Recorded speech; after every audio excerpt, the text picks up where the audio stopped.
उठें, जाग गए सब। सुन ले जमीयत उलेमा हिंद के आतंकवादी हो, अच्छी तरह से सुन लो, तुम आतंकवादी हो। तुम जो निर्दोष लोगों की हत्याएं करते हैं, तुम कोर्ट में, सुप्रीम कोर्ट में जा करके वकील खड़ा कर देते हो, उन पर छुड़वाते हो। पैसे के बल पर तुम सुप्रीम कोर्ट में जो का खेल खेलते हो, आतंकवादियों को सपोर्ट। आप सभी का स्वागत करती हूँ पब्लिक डिजिटल मीडिया में। आपको बता दें कि पाकिस्तान में जो डर का माहौल है वो तो देखने को मिल रहा है, लेकिन पाकिस्तान के नेता से एक सवाल किया गया, एक एमपी है उनसे सवाल किया गया कि अगर आप युद्ध की स्थिति में क्या करना चाहेंगे, तो उन्होंने कहा कि भारत और पाकिस्तान का युद्ध अगर ज़्यादा बढ़ता है तो हो सकता है मैं लंदन चला जाऊँ, क्योंकि मोदी जी मेरे कोई खाला के बेटे नहीं लगते। साथ ही आपको ये भी बता दें कि आयात और निर्यात है उस पर भी भारत ने पाबंदी लगा दी है। पाकिस्तान की ओर से जो जल निलंबन और जो कहा जाए सिंधु जल समझौते को रद्द कर दिया गया था, उसको लेकर पाकिस्तान की तरफ से भारत को एक चिट्ठी आई है। दिल्ली की जनता से बात करेंगे कि दिल्ली की जनता इन सब मुद्दों पे किस तरीके से अपने विचार रखती है। ये डर देख के पाकिस्तान के जो बड़े बड़े नेता हैं उनमें कैसा लग रहा है? क्या नाम हुआ सर आपका? नाम भूदेव है जी। तो क्या कहेंगे, पाकिस्तान के बड़े बड़े नेता डरे हुए हैं। एक नेता से पूछा जाता है कि अगर भारत और पाकिस्तान का युद्ध होता है तो क्या करेंगे, कह रहे युद्ध बढ़ा तो हम लंदन चले जाएंगे, और मोदी जी मेरे खाला के लड़के नहीं लगते हैं जो मेरे कहने से मान। बिल्कुल वो ठीक कह रहे हैं। उन्हें पता है इस बात की कि तुमने जो अराजकता फैलाई है भारत के अंदर, हजारों बेगुनाहों की जान ली है, तो अब सरकार ने निर्णय कर लिया है कि किसी भी कीमत पर तुमको बकसने वाली नहीं है सरकार।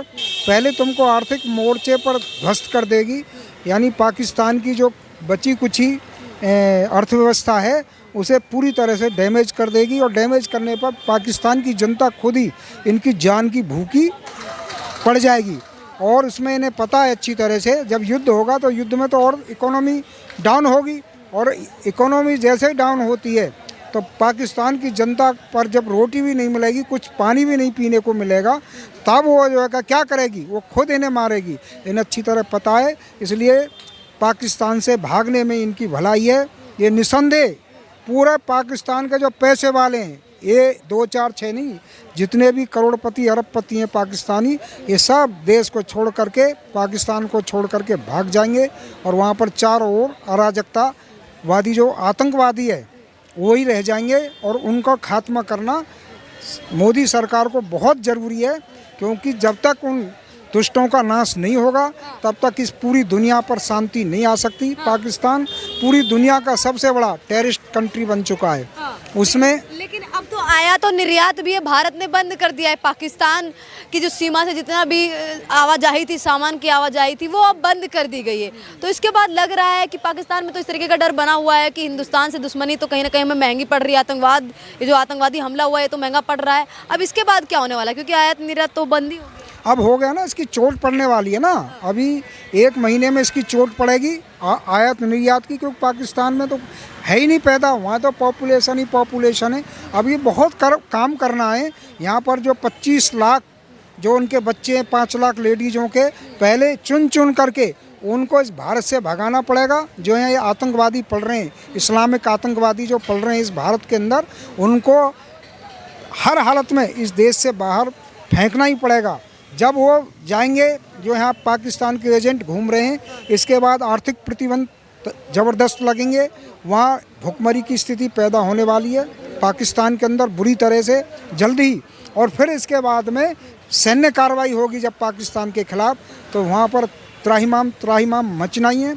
हमारे लड़ाकू विमान से लेकर के हमारी तोपें जो है तैयार बैठी हैं दुश्मन को ठिकाने लगाने के लिए। वो कब तक वो चाइनीज़ माल के ऊपर जो है का भरोसा कर रहा है, ये उसकी इच्छा है पाकिस्तान की, पर निसंदेह 1 हफ्ता से ज़्यादा टिक नहीं पाएगा भारत की सेना के सामने, और उसे हार स्वीकार करनी पड़ेगी, और 3 से 4 हिस्सों में पाकिस्तान को बट जाएगा। जैसे एक में जो बलूचिस्तान में जाएगा, एक वजीरिस्तान में बटेगा, और एक जो है सिंध प्रांत में जाएगा, और एक भारत का पीओके है ही है। तो इन 4 हिस्सों में पाकिस्तान का बंटवारा हो जाएगा। एक पंजाब प्रांत जो बचा है वही इनके पास में रहेगा, जैसा वो चाहें उनकी मर्जी है। तो अब नाश निश्चित है पाकिस्तान का, इसे अब कोई नहीं बचा सकता। जो इसने अराजकतावादी सोच फैलाई थी इस दुनिया में, जो कहते हैं ना हम इस्लामी राज्य लेकर के आएंगे, जिहादी इस्लामिक राज्य लाएंगे और इस दुनिया से काफिरों को ख़त्म कर देंगे, जो उनके मस्जिदों में उनके इमाम पढ़ाते हैं, उन मस्जिदों से लेकर के जो इनके बना रखे हैं वो शिक्षा केंद्र, मैं क्या शिक्षा केंद्र कहूँ, आतंकवादियों के अड्डे बना रखे हैं शिक्षा के नाम पर, वो सब एक दिन जल्दी ही नष्ट होने वाले हैं और इन पाकिस्तानियों का, आतंकवादियों का बहुत जल्दी ही जो है का नाश होने वाला है। पाकिस्तान का होगा इन जो आतंकवादी पाल रखे हैं पूरी दुनिया में, भारत में भी ये जगह जगह जो मदरसे हैं, ये क्या है, मदरसे भी आतंक का अड्डे हैं। भारत को भी इन मदरसों को बंद करना चाहिए और इनमें जो शिक्षा प्रणाली है।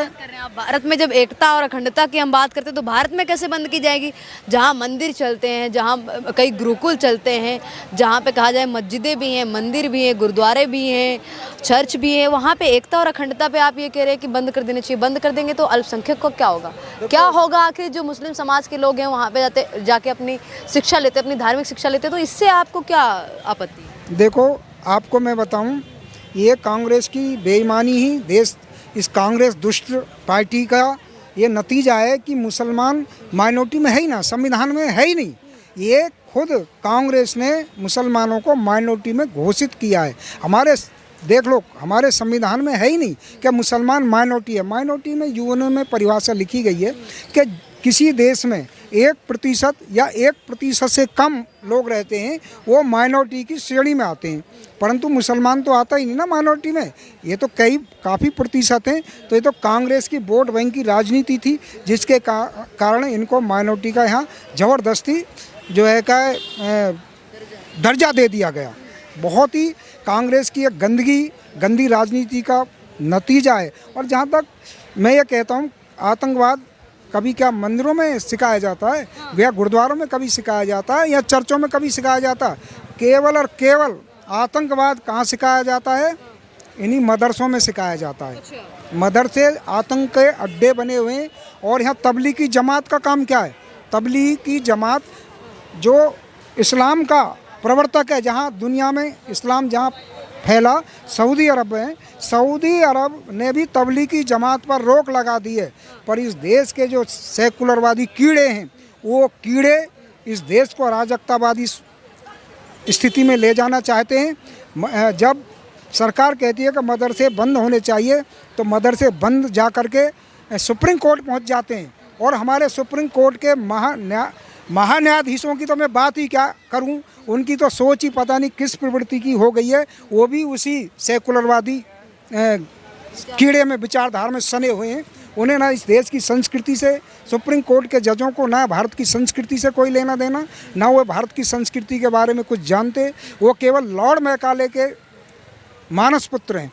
इन लॉर्ड मैकाले के मानस पुत्रों को वही सेकुलरवादी कीड़ा खाया हुआ है। सेकुलरवाद में ये आप ये नहीं देख रहे हैं कि जहाँ जामियत उलेमा हिंद है, उसने आज बैठक की है जिसमें बड़े बड़े जो मौलाना मौलवी हैं, उसमें उन्होंने कहा है कि आतंकवाद है वो इस्लाम में नहीं है, हम तो इसके बिल्कुल खिलाफ हैं, मोदी जी हैं वो जल्द से जल्द कार्रवाई करें।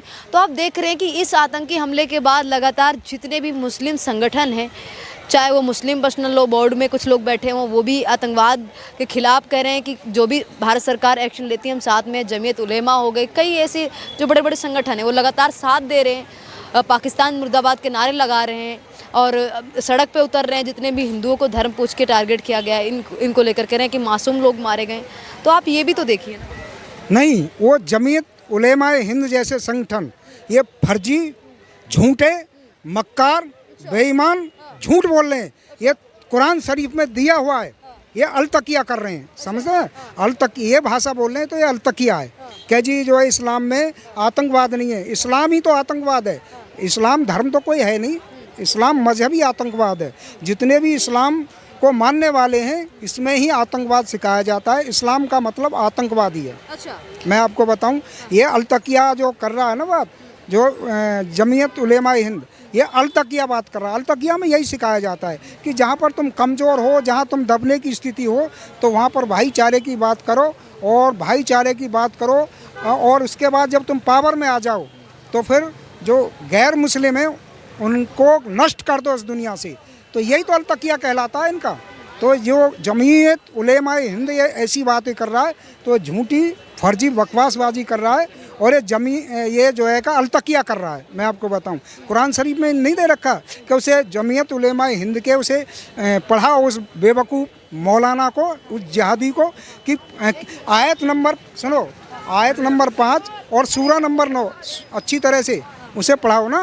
क्या दे रखा है आयत नंबर 5 और सूरा नंबर 9 में? क्या दे रखा है कि जहाँ कहीं भी पाओ काफिरों पर घात लगाकर हमला करो, उनकी संपत्तियाँ लूटो, उनकी हत्या करो। ये कुरान शरीफ कह रही है। जाके पढ़ना, उस जमीयत उलेमा हिंद के उस मौलाना से पूछो ना, क्या आप आयत नंबर 5, 9 और 29 कितनी आयतें जो है काफिरों को मारने का आदेश जारी करती हैं। और काफिर की परिभाषा स्पष्ट है, जो इस्लाम को ना मानने वाला है, मोहम्मद साहब को आखिरी पैगंबर नहीं मानता, वो काफिर है। और उसमें यह दे रखा है कि जो मैं आपको बताऊं कि जो शिर्क, भाई हम पूजा करना, मंदिर में पूजा करते हैं, तो इनका क्या है, कुरान और हदीस में क्या दे रखा है कि पूजा करना या मूर्ति पूजा करना शिर्क है। और शिर्क का मतलब होता है उनको जीने का कोई अधिकार ही नहीं है दुनिया में। तो वो ये बात कह रहा है, जमीयत उलेमा पागल बना रहा है देश की जनता को। अरे आप सब जग उठें, जाग गए सब, सुन ले जमीयत उलेमा हिंद के आतंकवादियों, अच्छी तरह से सुन लो। तुम आतंकवादी हो, तुम जो निर्दोष लोगों की हत्याएं करते हैं, तुम कोर्ट में, सुप्रीम कोर्ट में जा कर के वकील खड़ा कर देते हो, उन पर छुड़वाते हो। पैसे के बल पर तुम सुप्रीम कोर्ट में जो का खेल खेलते हो, आतंकवादियों को सपोर्ट करते हो, और तुम कहते हो कि इस्लाम में आतंकवाद नहीं है। तुम बेवकूफ़ बनाते हो भारत की जनता को। अब भारत की जनता किसी भी कीमत पर पागल बनने वाली नहीं है।